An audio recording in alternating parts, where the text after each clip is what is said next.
E c'era un tempo per ogni cosa, come c'era un tempo per scoprire e per insegnare, apprendere e tramandare. Non ti torna da su tempus a nou. Il tempo non torna, dicevano Sosmannoso, i nostri padri, per dirci che c'era un tempo per nascere e uno per morire. E questo non solo è giusto, ma che soprattutto non va modificato dagli uomini, che invece in Puglia, in Calabria, nella mia, nella nostra Sardegna, mia davvero, nostra davvero, in posti spesso poco popolati, hanno modificato assai.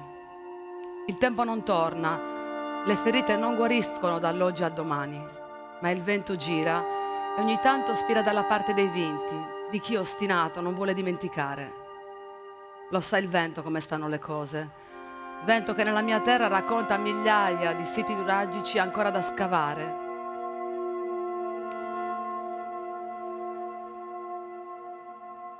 Vento che nella mia terra racconta di migliaia di siti nuragici ancora da scavare, di necropoli puniche che giacciono sotto intere città, di anfiteatri romani, porti fenici, porte e torri saracene, domus deianas, tombe e menhir. Vento che porta storie incredibili di sardi che questa isola la amano da morire e che mai e poi mai andrebbero via nonostante vivano a fianco di un poligono militare, di un polo chimico o petrolchimico e a breve di una foresta di paleoliche. Notarlo non significa voler difendere il proprio giardino, il proprio piccolo orto, perché il mondo si ferma per colpa di chi non vuole rogne nel suo giardino. Basterebbe che non fosse tutto nello stesso giardino, perché poi sembra che non vali niente, e se non vali niente, o pensi di non valere niente, rischi di esporti a un vento pieno di troppe urla. È così che una cosa di popolo, a volte, diventa populista. Invece sono mille e mille le storie di chi salva una pietra per metterla su un muro a secco, di chi ti porge la mano solo perché sei straniero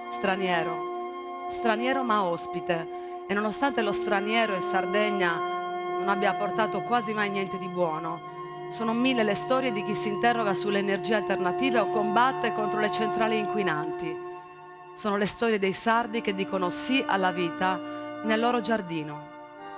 In Sardegna lo sa il vento come sono le cose. Il vento lo sa.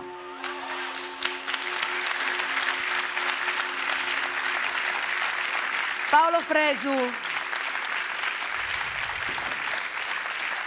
Grazie. Paolo Fresu, queste sono parole tratte da una libera interpretazione dalla prefazione che tu hai scritto di tuo pugno per il libro Lo sa il vento di Carlo Porcedda e Maddalena Brunetti, pubblicato nel 2011, e sono ancora molto attuali e non aggiungerei altro. Noi che la terra nostra l'amiamo, vorrei anche parlare di un altro simbolo sonoro della nostra isola, ed è quello della nave. Io so che tu vorresti deliziare me innanzitutto e il pubblico con quel soave suono di quando uno sale in nave per o dalla Sardegna, sente, diciamo, questo è un po' il cavallo di battaglia, ho detto cavallo, scusa Paolo.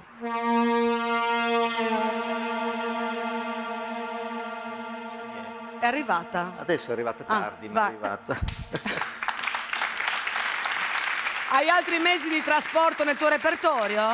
Beh, ci sono le navi, ovviamente, e gli aerei. Ho suonato su un aereo in traversata da Bologna fino ad Olbia, a 8.000 metri, e poi i treni, i cavalli.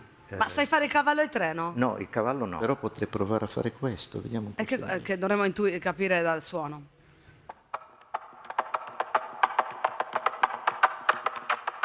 Era un cavallo. Ma adesso però tu questa cosa del cavallo proprio, ce la cerchiamo. Non era proprio un cavallo. A me è sembrato una mandria. Comunque da trombettista tu sei un king del respiro. Tra poco penso dovrò esibirmi in un pezzo che mi lascerà letteralmente senza fiato. C'è un modo per alimentare l'ispirazione? Qualche esercizio? Ce n'è uno? Utilizzo una tecnica che è quella di cercare di essere rilassato con me stesso, e credo che sia l'unica tecnica possibile, perché quando non si è rilassati con se stessi la respirazione non funziona nel modo giusto. Dunque dobbiamo cercare di essere sempre con noi, perché se riusciamo ad essere con noi riusciamo, credo, anche ad essere con gli altri. Questo anche se, guardate come parla piano, come se fossimo in chiesa. Lui così entra sempre in punta di piedi. Adesso guarda, Paolo, ti mostro un'immagine a voce bassa, guarda.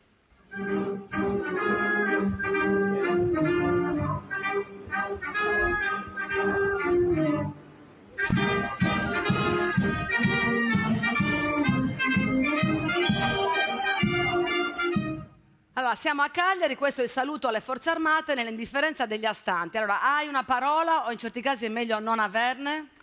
Poveretto, mi viene da pensare. Allora, aspetta, guarda, ho